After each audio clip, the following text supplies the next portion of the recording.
Hello everyone. Good evening, good morning. Ano oras ka ba nanonood? I don't know. So, probably sinasabay mo to sa pagdodrawing. And this video is primarily made for my students. It is now November 24, 2025. And kakalipas lang ng bagyong uwan, there has been some cancellation of classes. That's why I have to do this video for the lecture. Prefer ko sana face-to-face para may interaction. However, pag hindi ko to video, wala na rin kasing chance para mag-meet face-to-face. So, if ever wala ka sa klase ng 2025 na freshman sa taong ito, and you happen to stumble upon my video, uh, I hope siguro just put aside whatever expectation you may have. So it's because of necessity that I'm doing this and just making it available for others who might need it. Ang best pa rin talaga makinig kayo kung sino yung instructor ninyo, have a lively discussion with them, ask questions, and iba pa rin talaga yung face-to-face learning. But if you're here and you're not really in my class, I hope this will help you somehow. So, ang pag-uusapan natin ay spatial organization. So, this information is already available sa internet. Pwede nyo i-check if you have yung book or ebook ni Francis D.K. Ching. I referred to that mostly for this lecture. And so, pero yun nga, again, I'm doing this out of necessity. And if you want to learn, it would be better kung mag-involve kayo sa isang lively discussion. If you're using this as a review, okay lang din. If you have any questions, open ang comment section natin. If you're my student, pwede ka mag-message sa Teams. Okay, so let's get to it. Yan. So, our course is Theory of Architecture 1. This lesson is suitable for freshman architecture students. And we're going to talk about spatial organization. So, una, organization of form and space. Pag sinabi nating organization of form and space, of course, prior to this lesson, we already talked about yung spaces, paano i-manipulate, paano i-manipulate yung form, paano ito baguhin yung kanyang hugis, baguhin yung texture, lagyan ng articulation. And now, we are going to define paano ba i-organize. Because hindi lang kailangan beauty sa architecture. There has to be order for it to be beautiful. And even if it seems chaotic, if you're observant enough, makikita mo that there are actually patterns and meron talagang reason why it is arranged in a certain way. So, when we say organization of form and space, i-configure mo yung form or forms, or there can be other spaces that are combined. And paano ba sila ina-arrange talaga? So, in architecture, we don't do it just for the sake of aesthetic para lang maganda tingnan, hindi ganon. So, when we arrange our spaces and kung ano-ano man itong mga to, we do it by function. Or we make sure that the spaces are related to each other in some way. So, how are they related? Pwedeng by proximity, by function, ano yung function nila, ano yung dapat pagkakasunod-sunod nila according to their specific functions. And ano ba yung path of movement para coherent yung pattern. So, we're looking for coherence here. For the spaces, yung arrangement, it needs to have sense. Hindi siya pwede, basta gusto ko lang, sa tingin ko maganda yung ganito.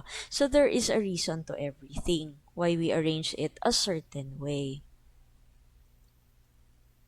So, how are spaces related to each other?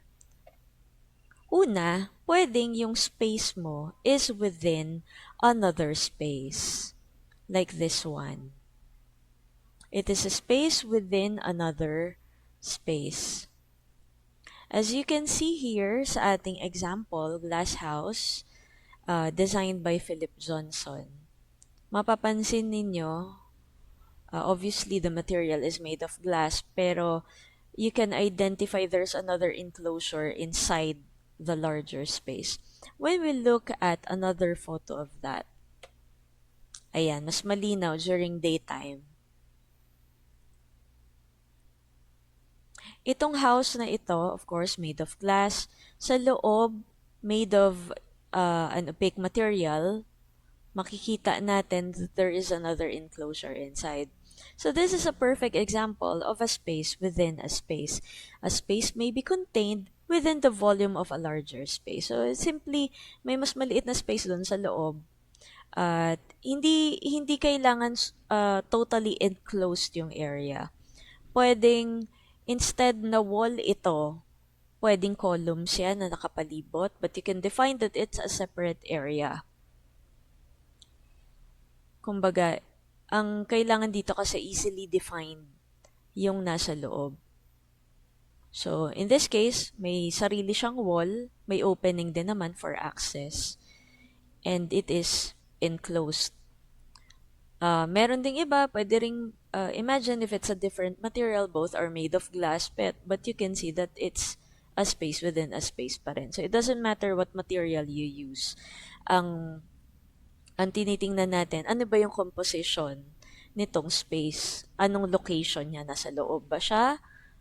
Or ano yung nasa labas? Makikita nyo, may outer wall, may inner wall. If there are several other walls, pwede din to. It is considered a space within a space. So ano pa? How are spaces related? Ito. So to highlight that further, makikita natin dito. Ayan. So, ito yung sinasabi natin. Meron tayong, ito yung inner na space, and then, ito yung outer na space.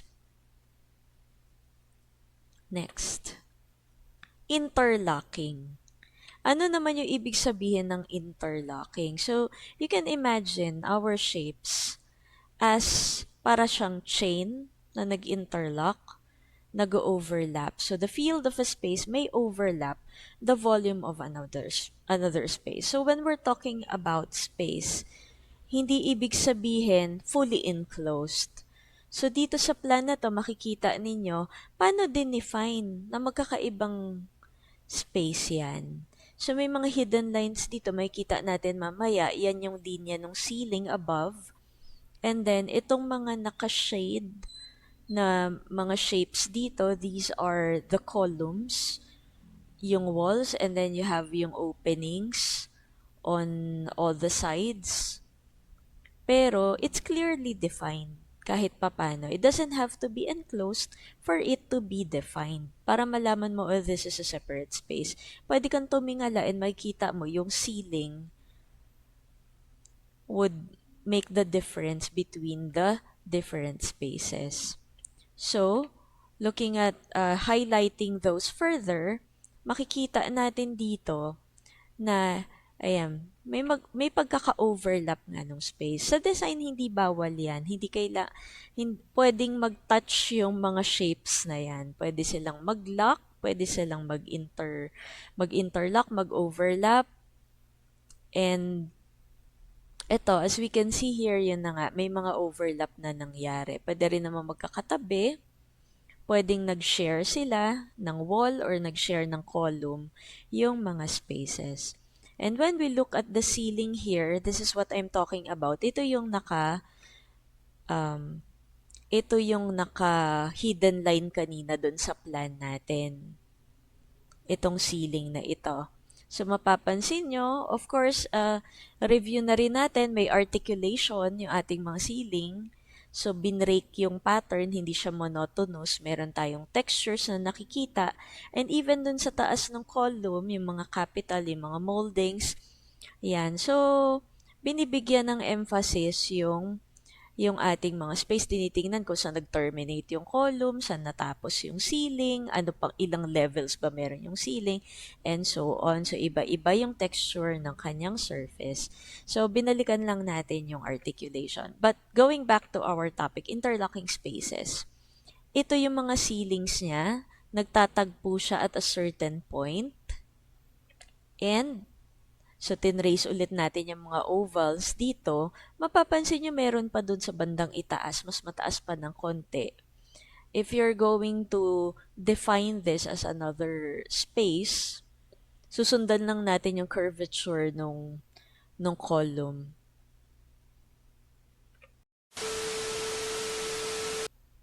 So, this is the ceiling of the Pilgrimage Church in Germany.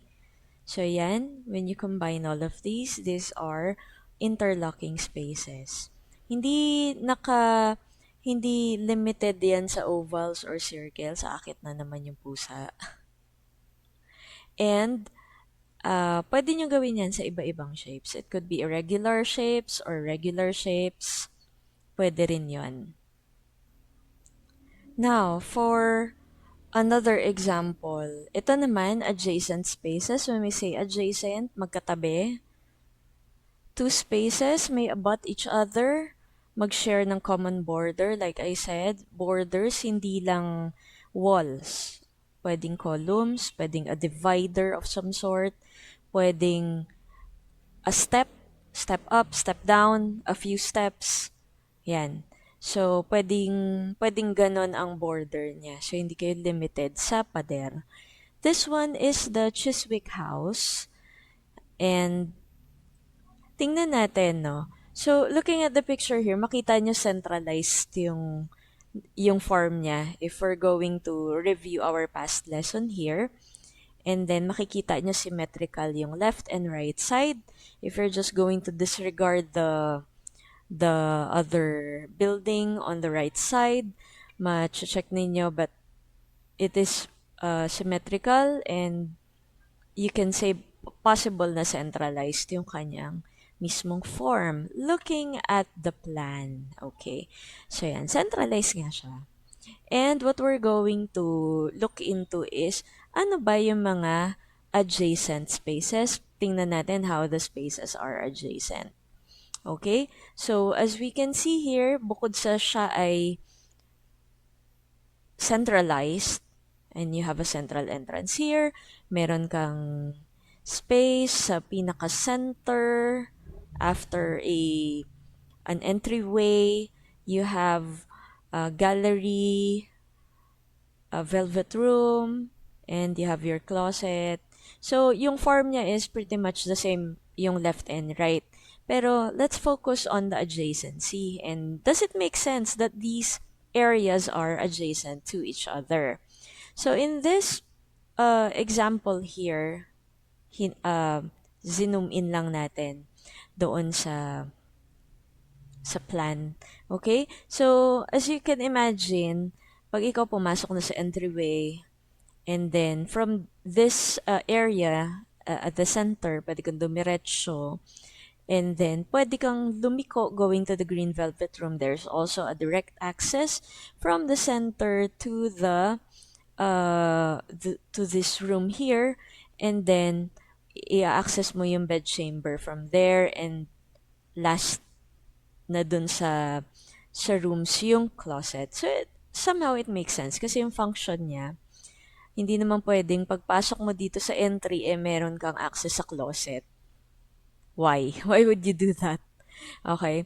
So, yung traffic na to, yung pagkakasunod-sunod, yung adjacency, pagkakatabi-tabi, ay may sense naman.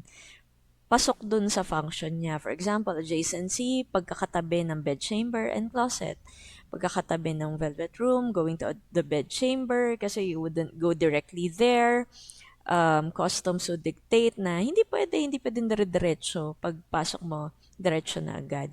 So, if you're planning yung ganto kalaking space or ganto kalaking villa or a really large house or mansion, there are separate rooms. You can afford to have as many rooms as you'd like basta kakasya. And you have to make sure na ang pagkakasunod-sunod nun ay maayos. Hindi yung papasok ka sa bed and then may lagusan papunta ng office which should be publicly available or publicly accessible. So, ayan. So, there's order in this kind of arrangement. Paano naman kung ang isang space ay linked by a common space? Such as this one sa Kaplan House. Dito sa Kaplan House, ang nakikita natin dito, meron tayong isang atrium na mataas ang ceiling. And it is visible and accessible to some of the rooms but visible to most of the other rooms. Tingnan natin yung kanyang layout. Itong layout niya dito, pansinin nyo sa plan, ito yung atrium na sa gitna. Pag umakyat ka ng hagdan, makikita mo visible siya. It's very prominent. And it can be viewed from the other rooms. May mga entryway, papasok and papalabas from this area.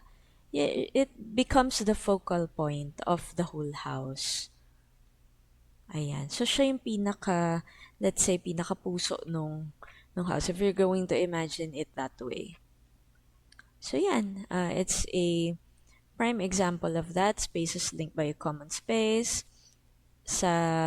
Pansinin niyo sa mga buildings, may mga ganyan tayo. May mga atrium, or pwedeng yung living area. Ang ceiling height mataas, may balcony, or there's a pag-akyat, makikita mo, parang pinapatawag ko kayong lahat dito sa pamamahay ko. Welcome, guest. And then there could also be a grand staircase pababa. So, that could be a type of common space linking the other spaces. Yan. Ano naman? Let's further explain ano yung spatial organizations. Dito sa spatial organizations, paano ba natin ina-arrange or ina-organize yung mga spaces of a building? So, ito yung mga requirements natin. Una, they should have specific functions or require specific forms. So, imagine you are putting together a puzzle. A puzzle that the pieces are iba-iba yung shapes. So, pagkakasyahin mo siya in your site context or kung ano yung buildable area na kailangan mo, there is a specific size or shape. For example, sa building code, our minimum area for a habitable room is 3 by 2 meters. So, pagkakasyahin mo siya, pwede mo i-expand siya, but hindi mo na siya pwedeng paliitin doon sa minimum requirement niya. So, may mga rooms or areas, pag nagpaplano tayo, may specific siya na area requirement and may shape yan na kailangan i-piece together mo siya in a way that it's cohesive and maayos. So, sometimes the spaces can be flexible, pwedeng freely manipulated, such as the open spaces that we have na hindi naman masyadong enclosed.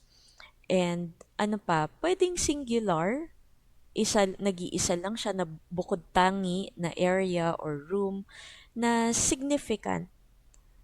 May mga rooms tayo na ine-emphasize natin, o na-negotiable to, gusto ko ganito yung size nitong room na to. And so, we make the other areas adjust to that requirement nung specific na room or area na yon na gusto nating i-emphasize. So, yan yung mga requirements. So, again, picture yourself na gumagawa kayo ng puzzle. Everything must fit together well. And, paano natin siya ina-arrange? Ito yung mga requirements. Pwede rin naman siya na similar ang function. Kung similar ang function, they can be grouped together. Pwedeng sila na yung magkakatabi. Pwedeng lagyan mo siya ng zone. If you are working on a building na merong areas that need more privacy and areas that are can be pwedeng open sa public, pwedeng ma-access ng public, then you group all those public areas together and you group all those private areas together. So magkakaroon tayo ng zoning doon sa mga areas na yon. Ano pa, pwede namang functional cluster yan pag ginroup na, or pwede ring i-repeat in a linear sequence kung pare-pareho yung kanilang mga functions. Such as, kunwari, nasa hotel, nag-design ka ng hotel. So, more likely, yung mga rooms yan halos pare-pareho ng layout. So, pwede mo silang side by side, tapatan, and then, naka-linear na siya na sequence.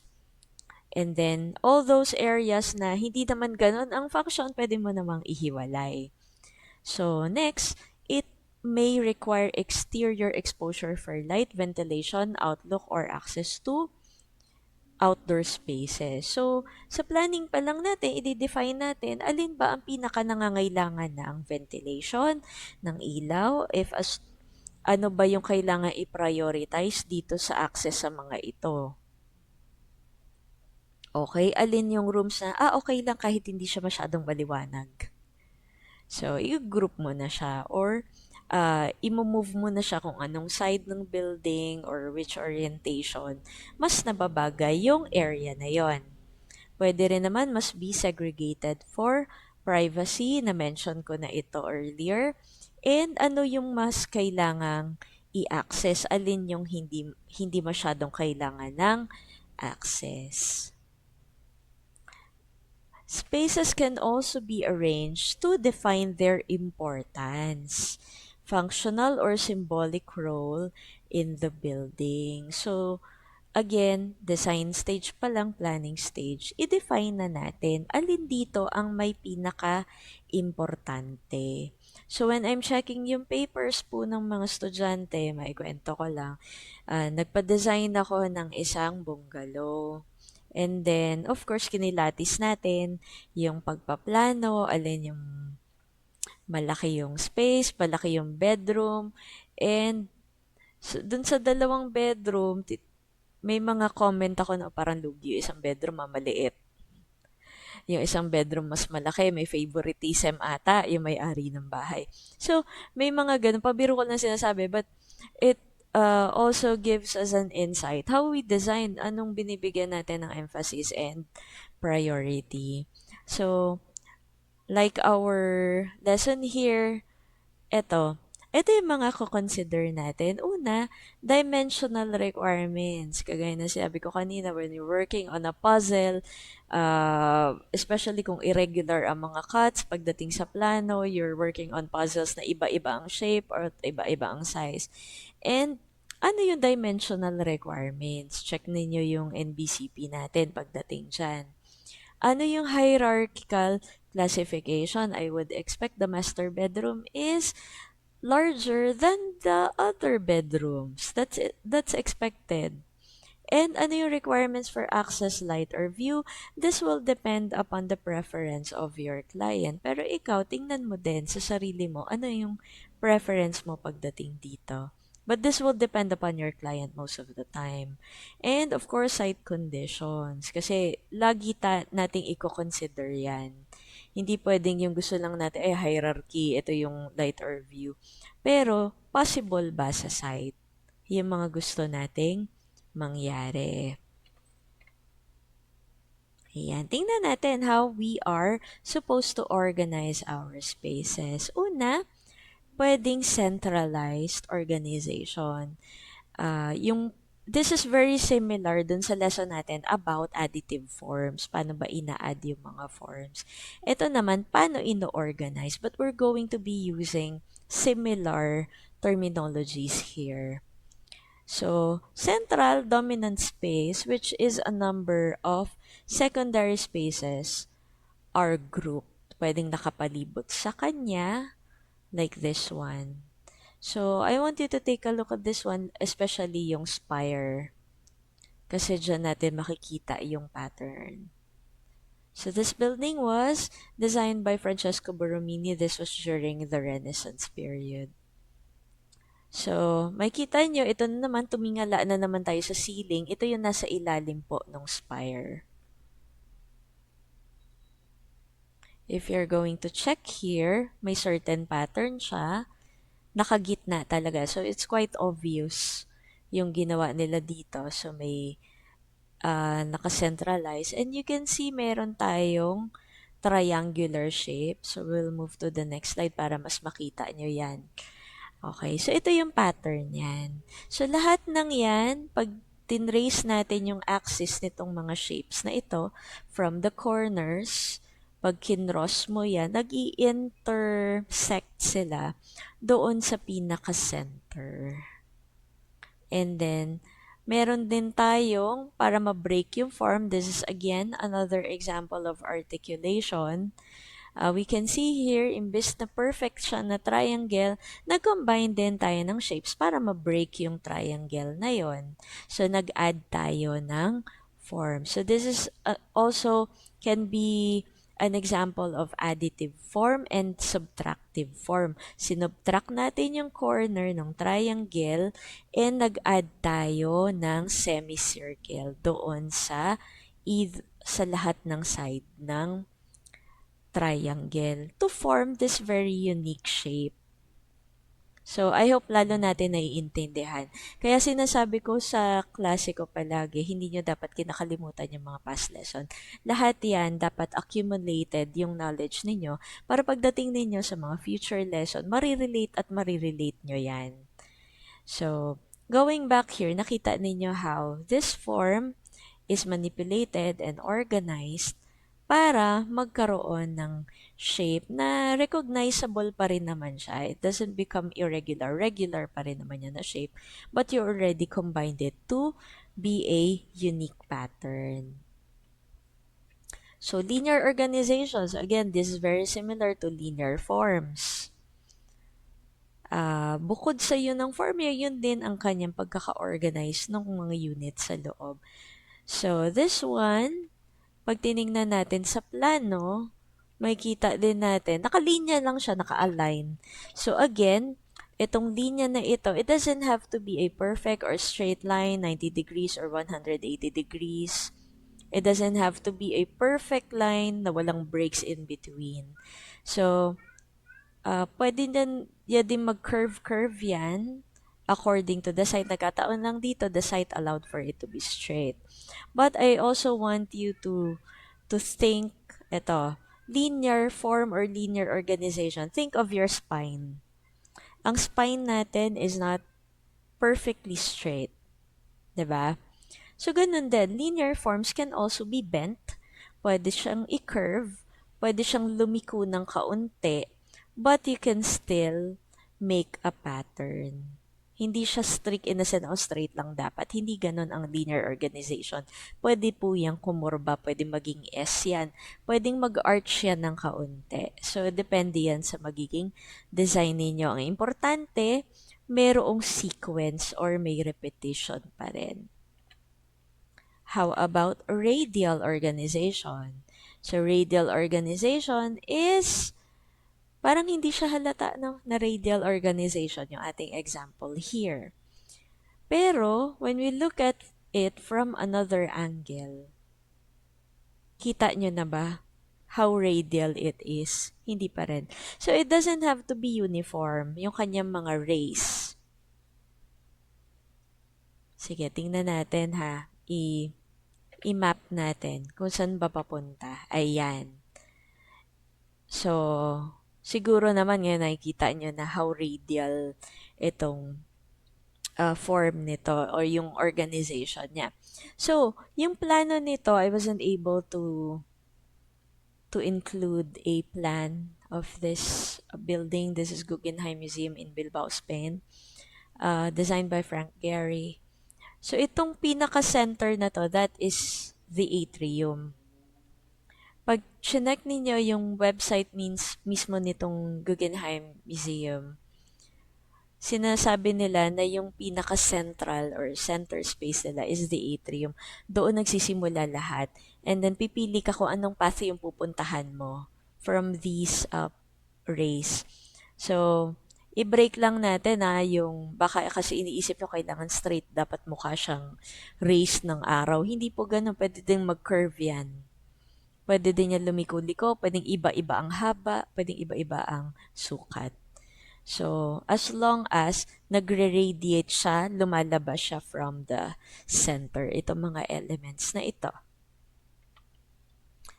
How about clustered organization? Ang clustered organization naman po ay ganyan. So, spaces group by proximity.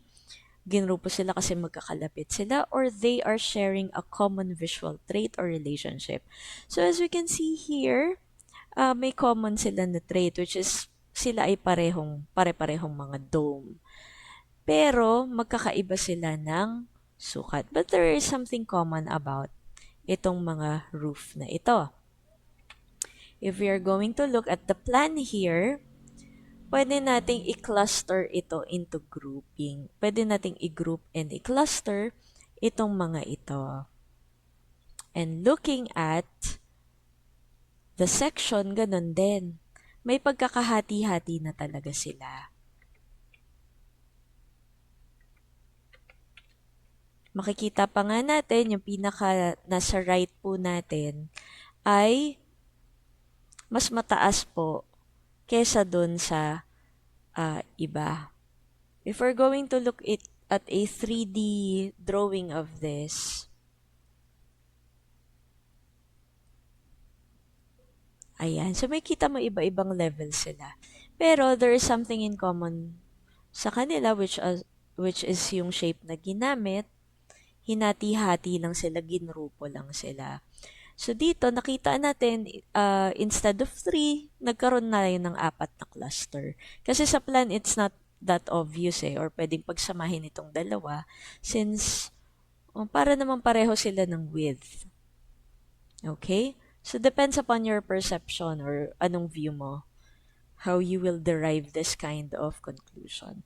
So, ito, grid organization, this is something that we've seen many times before. So, maraming gumagawa nito ng pattern na ito pagdating sa plano, gumagawa mo na ng grid.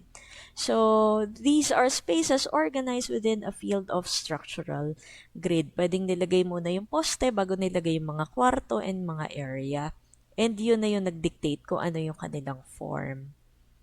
So, kung titingnan natin mula sa labas, sa exterior, it's not obvious yet, hindi ganun ka-obvious, but if you observe it more closely, medyo may clue ka naman dun sa placement ng mga columns and yung lapad, makikita mo naman din dito na uniform ang lapad. Ito siya sa plan. Ito yung site plan niya and makikita natin may grid na siya. Shinade lang niya or dinefine lang niya alin yung mga magiging enclosed, alin yung open, saan ilalagay yung atrium, saan ilalagay yung mga greeneries, and so on. Pero yan yung kanyang order. Ayan. So, tapos na pala. Those are our references for our study. And sa Teams po natin, binigyan ko kayo ng kopya ng slides para pwede nyong i-review. So, I hope natuto tayong lahat dito sa lecture na ito. This is just a simple explanation of this topic. If you have any questions, feel free to write it dun sa comment. And kung kayo ay estudyante ko and meron kayong contact sa akin sa Teams, you may send your questions there. So, yun lang. And thank you for watching. Susundan lang natin yung curvature nung column.